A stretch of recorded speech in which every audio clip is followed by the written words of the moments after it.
All right, tonight we're diving into one of Japan's most terrifying urban legends. It's a story built around a single question, a question you really, really hope no one ever asks you. This is the legend of the Slit-Mouthed Woman, Kuchisake-Onna. So, let's just get right to it. This is the question. This is the heart of the entire terrifying legend. Imagine you're alone in a dark alley and a stranger whispers this to you. The worst part? There is no right answer. Any response is a death sentence. Okay, so our story kicks off in modern-day Tokyo. We're in Shibuya, which is usually packed with people, right? But not tonight. We meet a 21-year-old woman named Akara. She's just walking home from a late shift, and for her, you know that line between a spooky story people tell and something real? Yeah, that line is about to get completely erased. It's super late, like 1 a.m. The streets are basically empty. She decides to take a shortcut, down one of those narrow, creepy alleys. It's dead silent, until it's not. She hears footsteps behind her. Her heart just starts pounding. She whips around, and there's no one there. Nothing, just shadows. She probably thinks, okay, I'm just spooking myself. So she kind of shakes it off, turns back around to keep walking, and boom. Someone is right there, just appeared out of nowhere, completely blocking her way. It's a tall woman wearing a long black coat and one of those white surgical masks you see everywhere in Japan. And then this woman leans in really close and whispers that one awful question. I mean, can you imagine? Akara is absolutely terrified. She's about to just bolt, run for her life. But then she hears laughter. The woman pulls down the mask, and it's her roommate, Anna, just smiling. It was all a prank. A really, really mean prank based on this creepy new urban legend that's been going around the city about a ghost called Kuchisake-Onna. Well, here's where things take a turn, because that little joke is about to become an absolute nightmare. A few nights go by, and this time it's Anna, the roommate, who's walking home by herself. And yeah, you guessed it, she cuts through that exact same dark alley, and she sees that same masked figure walking toward her. Anna's not scared, though. She just kind of smiles to herself. She thinks it's a friend getting her back, payback for her prank. So when the figure asks the question, she's all in. She plays along, answers super confidently. Yes, you are very beautiful.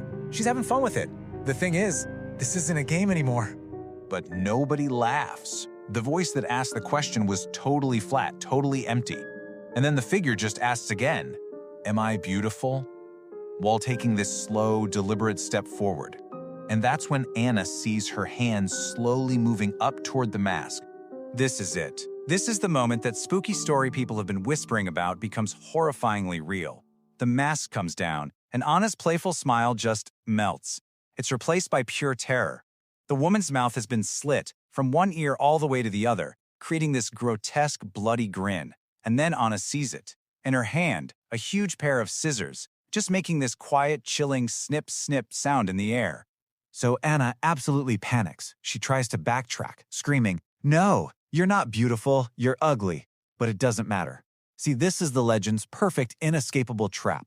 If you tell her she's beautiful, she says, "Then you will be beautiful like me," and carves your face up.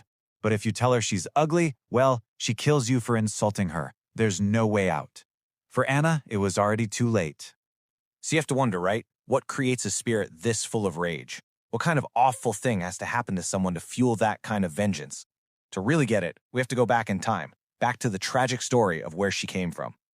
Okay, so the legend goes like this. Once upon a time, there was this stunningly beautiful woman, but her husband, a samurai, became incredibly possessive, just consumed by jealousy.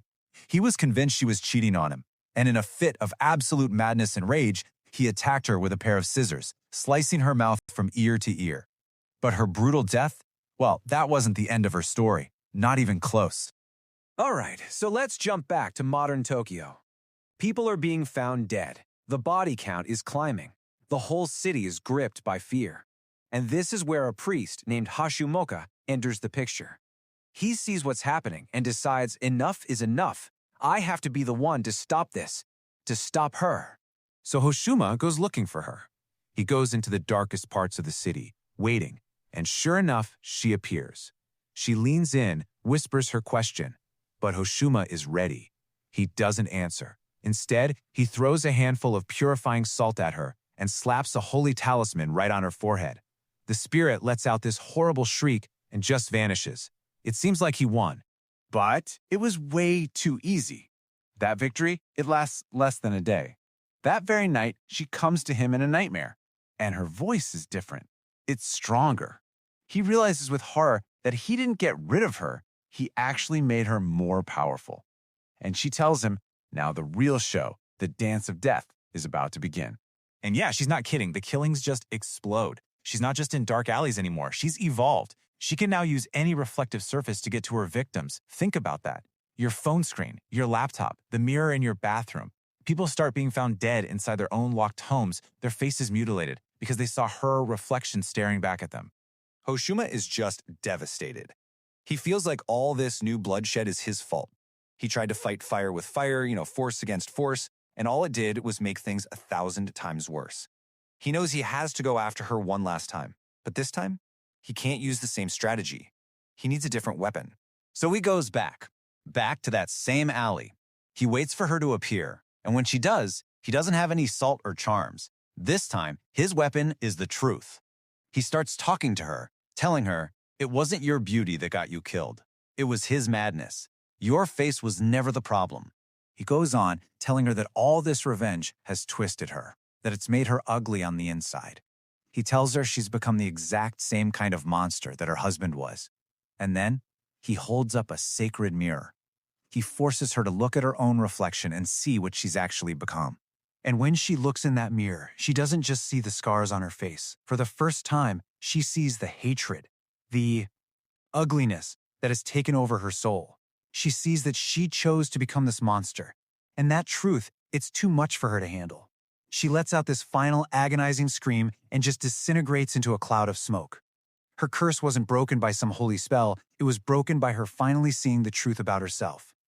And so, the legend of Kuchisake-Onna leaves us with this one really unsettling question to think about. What really creates a monster? Was it that one brutal act with a pair of scissors? Or was the real monster forged later, in the heart of a spirit who chose endless revenge instead of peace, and in doing so, turned her own pain into a weapon against the world?